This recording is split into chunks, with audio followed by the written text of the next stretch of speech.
Ever feel like the kinder you are, the more people take advantage of your goodwill? You extend a helping hand, only to be met with indifference or, worse, disrespect. It's a painful realization, isn't it? We're raised to believe kindness is a virtue, that doing good will be rewarded. But reality often says otherwise. In fact, the more you give, the more some people treat you like you're disposable. Why does this happen? Why does kindness often lead to disrespect? Before we dive deep into this, I want you to stay with me until the end of this video because the truth I'm about to share might challenge everything you've believed. Don't skip this. If you fall for that, you'll overlook what truly makes someone strong, respected, and in control of their life. Let's get to the heart of the matter. One of the biggest mistakes people make is believing kindness alone will earn them respect. The ancient Stoics knew the world doesn't work this way. Marcus Aurelius, the legendary Stoic emperor, once said, "Stop wasting time arguing about what a good man should be.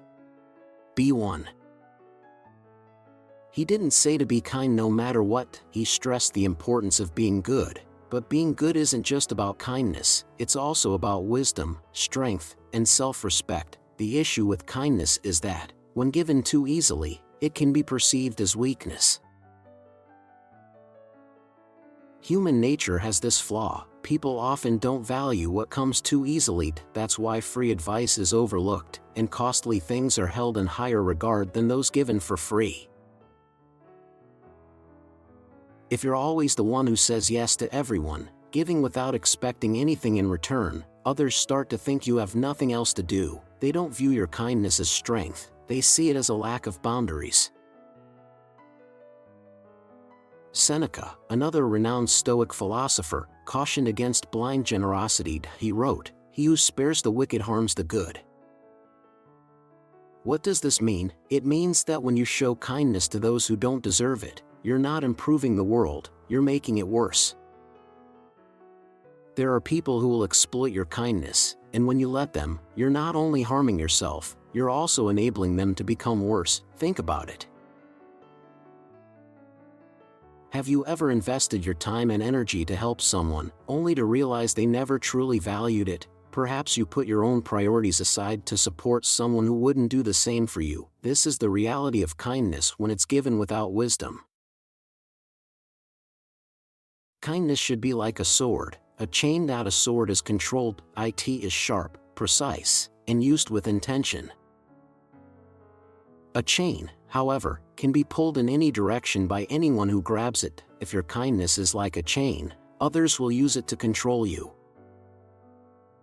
But if your kindness is like a sword, it becomes something you wield when necessary, with wisdom, for the right reasons, and towards the right people. Epictetus, another Stoic philosopher, once said, "If you wish to improve, be willing to be seen as foolish and stupid."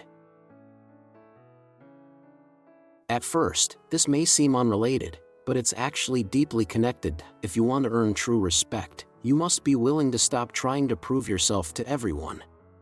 The desire to be liked, to be seen as kind and good, it's a trap. Once people sense that you seek their approval, they start to lose respect for you. Think about the people you admire. Do they beg for attention? Do they try to please everyone? Or do they stand firm in their beliefs? They are kind, but never weak. Generous, but never desperate. That is the balance you must learn. Now let's go even deeper. Point one of the harshest truths about life is that people respect what they fear losing. This doesn't mean you should instill fear in people, but rather that your kindness should never be something they take for granted. When something is abundant, it loses its value. Water is crucial for life, yet because it's so abundant, people often take it for granted, only truly appreciating it when they're dying of thirst. The same goes for kindness. When you give it too freely and too easily, it loses its value. People stop seeing it as something special. They begin to think it's just who you are, and even worse, they start believing they deserve it. This is why many kind people face betrayal and disappointment. They give with an open heart, hoping the world will reciprocate. But the world doesn't operate on fairness, it operates on perception. If people see that your kindness comes without cost, they will treat it as worthless. Marcus Aurelius understood this when he said a man's worth is no greater than the worth of his ambitions. If you always place others above yourself, and your kindness lacks self-respect and ambition, your value in their eyes will fade. The more you sacrifice, the more they expect. The more you give, the less they appreciate. So, what's the solution? Should you stop being kind? Should you become cold and distant? No, that's not the answer. The key is to balance kindness with boundaries, generosity with self-respect, and compassion with wisdom. Let's discuss boundaries. Most people think boundaries are about saying no to others, but true boundaries begin with saying yes to yourself. It means understanding your limits, protecting your time, and valuing your own needs just as much as you value others' needs. Kindness without boundaries is self-destruction. It's giving away parts of yourself until there's nothing left. Seneca shared a powerful lesson on this. He said, "Associate with those who will help you become a better person. Welcome those whom you can help improve." The process is mutual for men. You learn while they teach. This means kindness should be given to those who deserve it, those who also uplift and respect you. If you keep giving to people who drain you, disrespect you, or never return the favor, you are misusing your kindness. A truly wise person understands that their kindness is valuable, and valuable things aren't given away recklessly. Think of a skilled craftsman. Does he give away his work for free to anyone who asks? No. He values his time, effort, and skills. He shares his craft only with those who respect it. Epictetus taught that your kindness should be the same. Surround yourself only with people who uplift you, whose presence brings out the best in you. If your kindness is leading to disrespect, then the problem is not kindness itself, but the people you are giving it to. And here's the truth: some people do not deserve your kindness. It's a hard truth to accept, but it's essential. Imagine a king who is generous to his people but never demands their respect. Over time, his kindness will be mistaken for weakness, and his generosity will be seen as an obligation. But a wise ruler understands that generosity must be balanced with strength. He rewards the loyal and removes the ungrateful. This is the balance of a true leader, and it's the balance you must learn. So ask yourself, are you kind because you want to be, or are you kind because you fear rejection? Are you giving from a place of strength, or are you hoping your kindness will make people like you? If it's the latter, you need to change.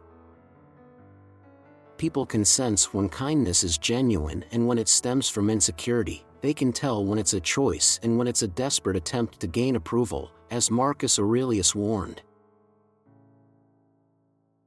The happiness of your life depends upon the quality of your thoughts. If your thoughts are focused on pleasing others, on making everyone like you, then your happiness will always depend on things outside your control.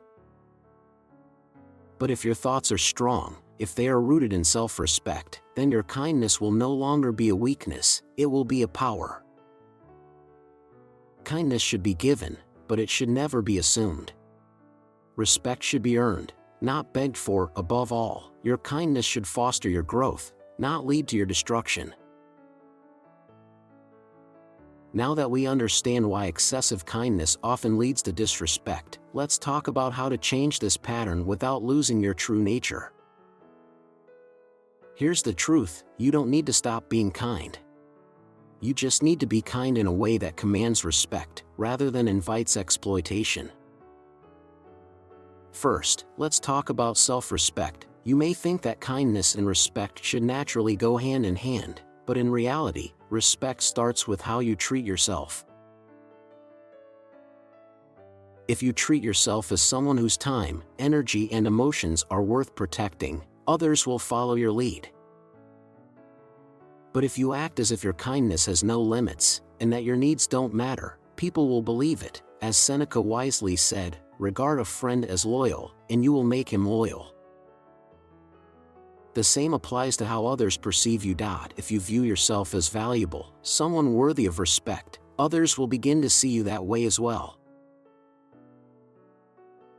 But if you treat yourself as an afterthought, as someone who is always available, always giving, never demanding respect, then people will take advantage of that. Think about it. Who gets the most respect in any group? Is it the person who constantly tries to please everyone, or is it the one who stands firm, who is kind but decisive, the one who gives, yet also expects? Respect is given to those who carry themselves with a sense of worth, and that starts with you, the power of selective kindness. Now, let's discuss the biggest shift you need to make. Stop being kind to everyone. Yes, you heard that correctly. Not everyone deserves your kindness. This doesn't mean you should be cruel, but it does mean that kindness should be given to those who respect and appreciate it. Epictetus said, "Know first who you are, and then adorn yourself accordingly." In other words, you must understand your own value before deciding who deserves your kindness. If someone repeatedly disrespects you, ignores your needs, or only comes to you when they need something, then your kindness toward them is misplaced. Imagine you have a golden cup. If you give it to someone who truly values it, they will cherish it, protect it, and handle it with care. But if you hand it to someone who doesn't understand its worth, they might use it carelessly, drop it, or even throw it away. Your kindness is like that golden cup. It's precious, but only in the hands of those who recognize its true value. How can you set boundaries without losing your kindness? Setting boundaries doesn't mean becoming distant or cold. It means controlling who has access to your time, energy, and kindness. It means understanding that your resources, just like money, health, and time, are limited, and they should not be wasted on those who do not appreciate them. Marcus Aurelius said, "You have power over your mind, not external events. Understand this, and you will find strength." This means you have the power to decide who benefits from your kindness.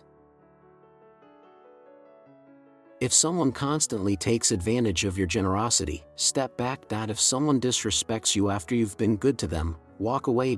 If someone only values you when they need something, stop giving so freely. A lion does not need to roar to be respected, its presence alone commands attention. Similarly, you do not need to explain yourself, justify your boundaries, or convince others that you are worthy of respect. Simply live in a way that makes it clear, the strength of kindness with boundaries. Many people fear that setting boundaries will make them less likable, but the truth is, people respect those who respect themselves. When you start valuing your kindness as something that must be earned, you will find that the quality of your relationships improves. People will either rise to respect you, or they will leave because they were never truly there for you. They were only there for what you could offer. Either way, you win. Seneca once said, "We suffer more often in imagination than in reality." Many people fear that if they start saying no, if they stop being overly kind, they will lose others.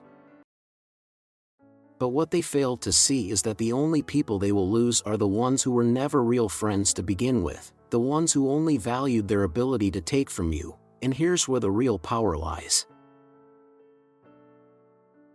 When you master the balance between kindness and strength, you will start attracting people who truly appreciate you, people who respect your time, people who see your kindness as a choice, not an obligation.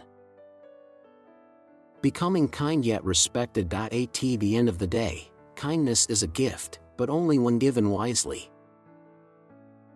If your kindness has led to disrespect, it's not because kindness is a flaw, but because it was given too freely, without boundaries, and without self-respect. The solution is not to stop being kind, but to be intentional with your kindness. Marcus Aurelius gave us this wisdom: do not waste the rest of your life speculating about others in ways that don't benefit you. Stop worrying about how people will react if you change. Stop fearing that they will leave.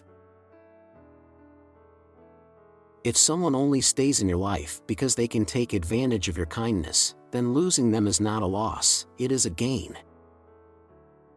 True strength is not in trying to please everyone. True strength lies in knowing your value, being kind on your own terms, and ensuring your kindness benefits you as much as it does others. So as you walk away from this video, ask yourself, will you continue giving your kindness to those who disrespect it, or will you start treating it as something valuable, something to be earned, something that reflects your own self-respect? The choice is yours.